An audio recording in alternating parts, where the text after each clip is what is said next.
Bon alors ça fait longtemps qu'on n'avait pas parlé du rachat de Twitter. Musk va-t-il se retirer du rachat de Twitter? C'est la question que beaucoup se posent. Depuis la suspension de la procédure, selon des sources proches de l'affaire, le rachat de Twitter par Musk serait même sérieusement menacé. Ok, bon. Selon un rapport du Washington Post, l'équipe d'Elon Musk aurait déjà arrêté les discussions avec les investisseurs. Elle serait aussi incapable de vérifier les données de Twitter sur le nombre de faux comptes et de comptes spam. C'est évidemment pas de bon augure pour la finalisation de la vente. D'ailleurs, Twitter a annoncé cette semaine qu'elle supprime 1 million de comptes spam au quotidien.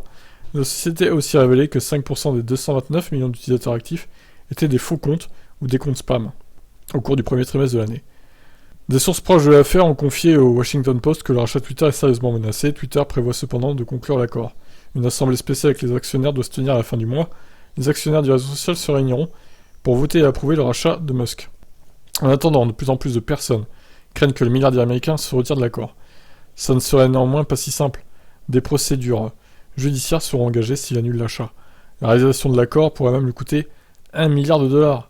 Néanmoins, il est important de rappeler qu'Elon Musk n'a jamais confirmé lui-même sa volonté de retirer son offre. Il se montrait même plutôt optimiste le mois dernier en déclarant qu'il voulait 1 milliard d'utilisateurs sur Twitter. Les experts ont un avis mitigé sur la question. L'analyste Daniel Eve de Wedbush Securities estime qu'il y a environ 60% de chances que l'accord se concrétise. Il pense que le prix serait renégocié pour baisser à 42 ou 45 dollars par action. Néanmoins, il y a aussi 35% de chances que Musk annule l'achat et paye les frais de rupture, selon lui. Alors, 60 plus 35, ça fait 95. C'est quoi les 5% restants, en fait? Étonnant. Le feuilleton Twitter arrivera certainement à une sorte de finale au cours des prochains mois, quand Musk prendra la décision de rester ou de partir. Bon, le suspense reste entier.